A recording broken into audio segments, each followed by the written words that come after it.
আসসালামু আলাইকুম। কেমন আছেন আপনারা সবাই? আশা করি ভালো আছেন। আল্লাহর রহমতে আমিও ভালো আছি।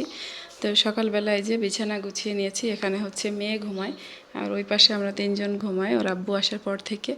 আর এদিক দিয়ে যে জানালা খুলে দিয়েছি, ওই পাশ দিয়েও দিয়েছিলাম। তো ঘাস কাটা মেশিন চলছে সম্ভবত ওই পাশের বাড়িতে, প্রচুর পরিমাণ শব্দ হচ্ছে, যার কারণে জানালাটা বন্ধ করে দিয়েছি।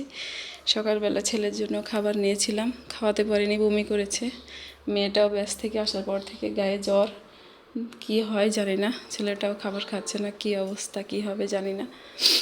এই যে এদিক দিয়ে মেয়ের ব্যাচ থেকে বন্ধ দিয়ে দিয়েছে ঈদের একেবারে, তার কারণে যতগুলো ড্রেস এ সপ্তাহে পরেছিল সবগুলো এই যে নিয়ে নিয়েছি, এখন ধুয়ে দেব। এই পাশের রুমটাও এই যে সুন্দর করে গুছিয়ে নিয়েছি। এখন মেয়ের বই খাতাগুলো গুছিয়ে দিলাম, এখন যাব হচ্ছে রান্নাঘরে।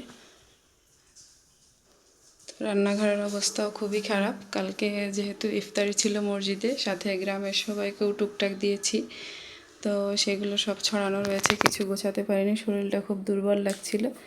আর এদিক দিয়ে দেখেন বাসায় যে মানুষ যারা ইফতারি করেছে সেই প্লেট গ্লাসগুলো ধুয়ে দিয়েছিলাম, ধুয়ে হুট করে দিয়ে রেখেছিলাম, এখন পানি শুকিয়ে গেছে, আগে এগুলো উঠিয়ে নেব। থালাবাটিগুলো উঠিয়ে নিয়ে রান্নাঘরটা সুন্দর করে গুছিয়ে নিয়েছি। খুব বেশি একটা থালাবাটি ছিল না, ছেলের খাবার রান্না করা হাঁড়ি আর হচ্ছে ছেলেকে যে প্লেটে খাবার খাইয়েছে সেই প্লেট, এই দুটো ধুয়ে দিয়েছি। আর এই হাঁড়িটা ছিল, এতে একটু মুরগির মাংস ছিল, তো মুরগির মাংসগুলো এই যে আর একটা কড়াইতে একটু গরম করে নিয়েছি। এবার হচ্ছে মেয়ের কাপড়গুলো ধুয়ে দিতে যাব। কাপড়গুলো ধুয়ে এনে এই যে ছাদে নেড়ে দিয়েছি। পুরা 2 বালতি কাপড় হয়েছে আজকে, যেহেতু মেয়ের ব্যাচ বন্ধ দিয়ে দিয়েছে, তার কারণে মেয়ের কাপড়গুলো সব ধুয়ে দিয়েছি।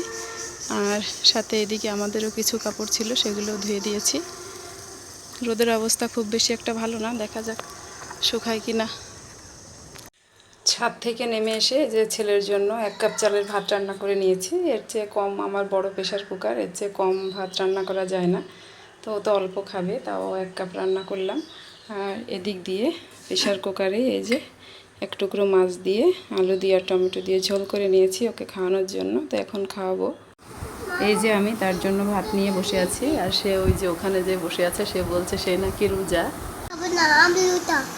তুমি রোজা? কই তুমি রোজা? রান্না করার জন্য সব কিছু গুছিয়ে নিয়েছি। তো আজকে রান্না করব পাবদা মাছ দিয়ে টমেটো দিয়ে ভুনা করব, আর এখানে পটল দিয়ে চিংড়ি মাছ দিয়ে ভাজি করব। পাবদা মাছগুলোই হলুদ লবণ মাখিয়ে নিয়েছি, এখন ভেজে নেব।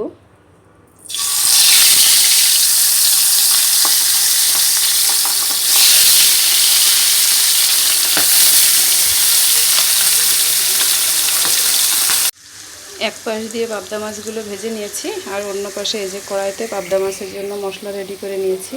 এখন এর মধ্যে ঝোল দিয়ে দেব।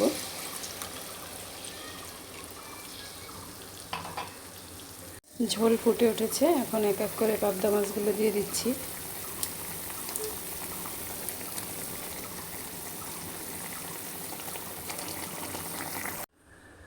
রান্না শেষ করে নিয়েছি। এই যে এখানে পটল ভাজি আর এখানে পাবদা মাছের তরকারি, এদিক দিয়ে ভাতও চড়িয়ে দিয়েছি। প্রতিদিন হচ্ছে এশার নামাজের পর ভাত চড়াই, কিন্তু এদানিক মানে কারেন্ট থাকছে না, তার কারণে হচ্ছে ভাত আজকে আগেই চড়িয়ে দিচ্ছি।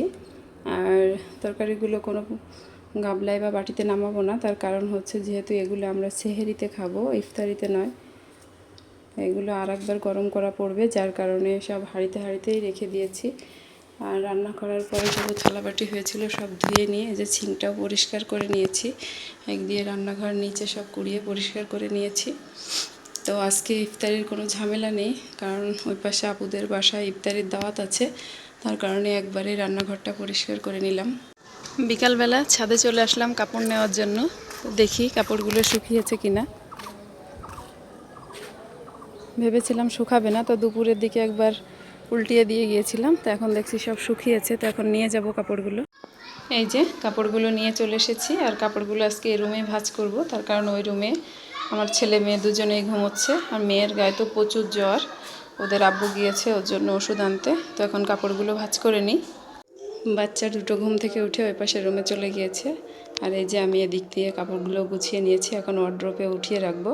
তো আজকের মতো ভিডিওটা এই পর্যন্তই। সবাই ভালো থাকবেন। আল্লাহ হাফেজ।